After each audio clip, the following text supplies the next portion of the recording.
நடந்தாலும் கால்கள் நடை மாறியதோ,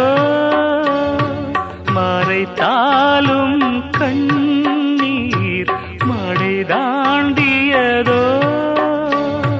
தரைக்கு வந்த பிறகு தவிக்கும் இந்த சருகு காதல் இங்கே வெட்டி